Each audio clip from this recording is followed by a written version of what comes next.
The first series we're going to start discussing is the LA Clippers versus the Dallas Mavericks, the Western Conference 4 versus 5 matchup. It looks good. Kawhi Leonard versus Luka Doncic.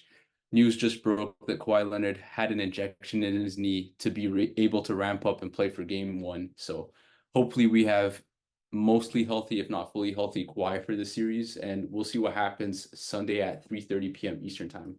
Matt, what do you think of this series? Give us your breakdown. I mean, let's be honest. This is the series that everyone's come to see.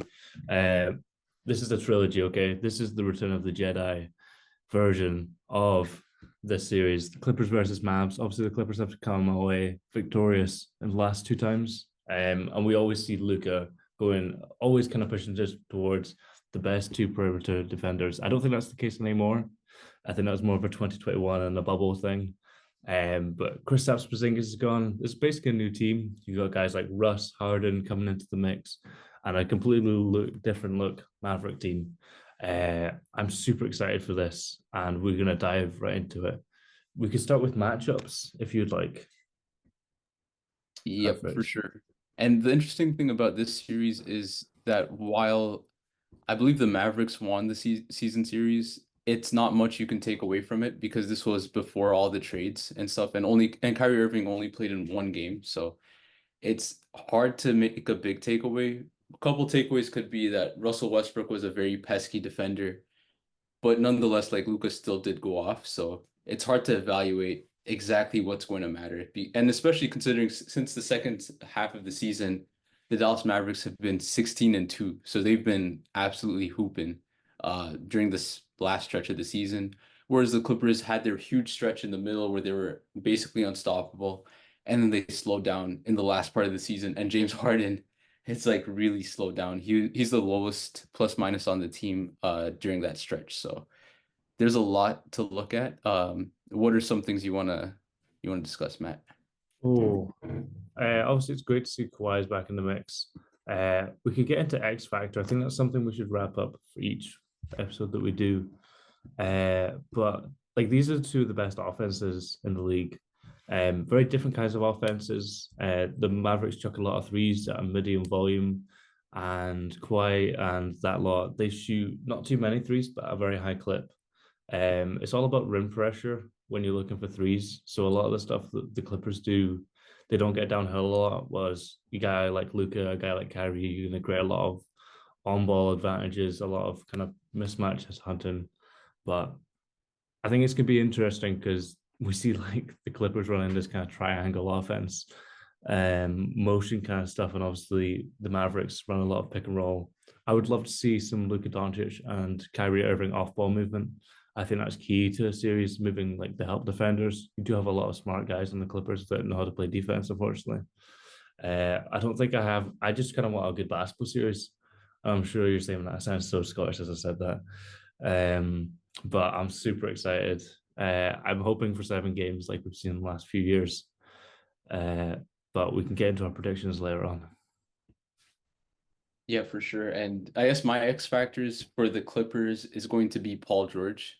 Are we gonna get Paul George of the 2021, yeah, 2021 playoffs when they made it to the Western Conference Finals?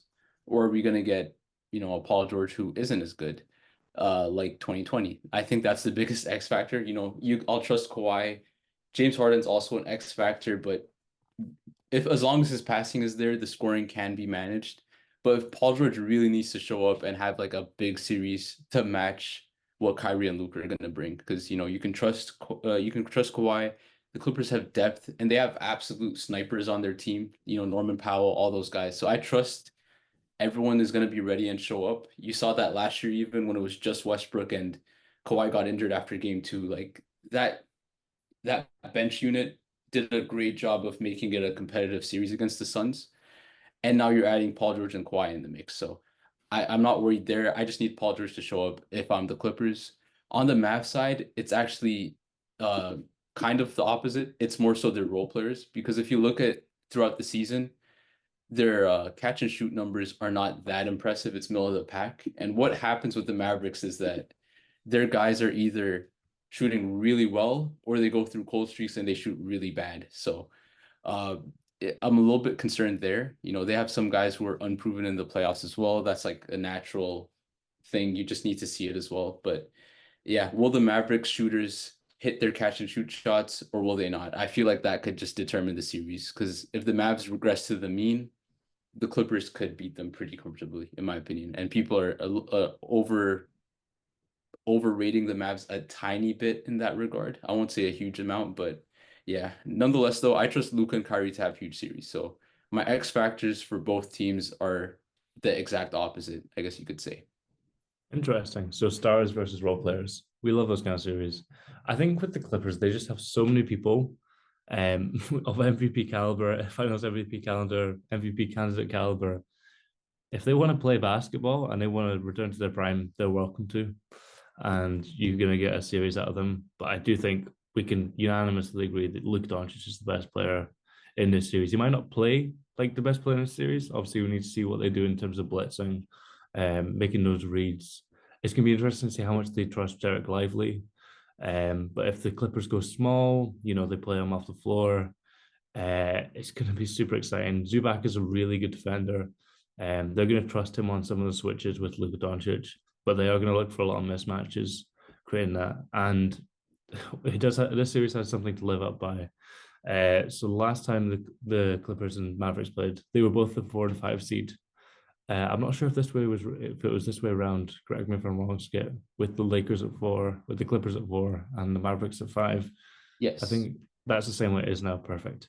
But we were having, career nights. What should be a good playoff game with, Kawhi going for 41 in game 2, Luka going for 44 in game 3, Kawhi back with a 29 and 10 game in game 4, Luka Doncic with a 42-point game, and then back with Kawhi at 45. Like, this is one of the best series we've kind of seen in two-star players going at it since maybe the Donovan Mitchell and Murray run, which was absolutely incredible.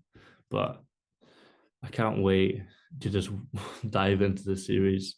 Two very different coaches as well. Jason Kidd obviously does a lot of stuff on the defensive side, but Ty Lue is such a great adjuster. Obviously, you're going against a supercomputer in Luka Doncic, who's going to read every pick and roll read backwards and forwards at the same time, and still gonna.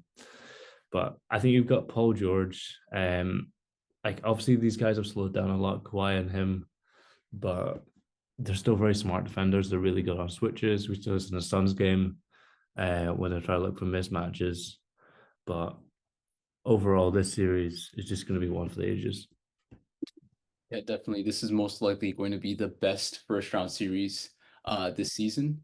And with that being said, we can just get to our predictions. So the Clippers have home court advantage. They were slightly better by the Mavs, and by slightly, I literally mean like what was it, like a game or 2 games better?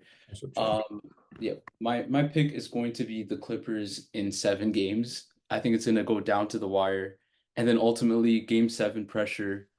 I think the stars will all come out to play, but then the Mavs catch and shoot shooters will slow down just a bit, enough to make them lose that series. So my pick is going to be Clippers in 7. What about you, Matt?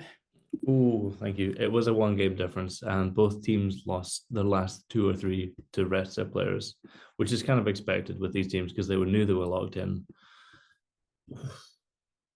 It's so tough, man.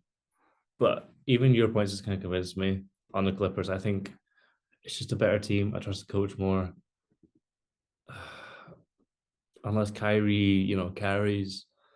I think I like to be different on the pod, but I'm going to go Clippers in 7 as well. Actually, I'm going to go Clippers in 6. This is not Luka Doncic going to come for me. You're one of the best. You're a top 3 player in the world. But I'm not sure if I trust the role players. Obviously, if Dante Exums keeps it 40% clip, and he's hitting game tires for overtime, uh, maybe it's a different story. But I think the Clippers have got it. I think they have more guys that can step up and just a lot more versatile offensively. Yep, that's a good pick. My pick is going to be like I said, the Clippers in 7. You said Clippers in 6. We're gonna see what Alex says, and we're gonna include his prediction as well. So But with that, Alex, Sorry, Yeah, Alex yes. said Clippers in 7. He sent us a text Oh, message Clippers is just that before all the right? pause. So we all picked the Clippers. It's looking like the media are all picking the Mavs, so we're trying to be different. We'll see if we're correct or not. And with that being said, we'll see you guys after the first round.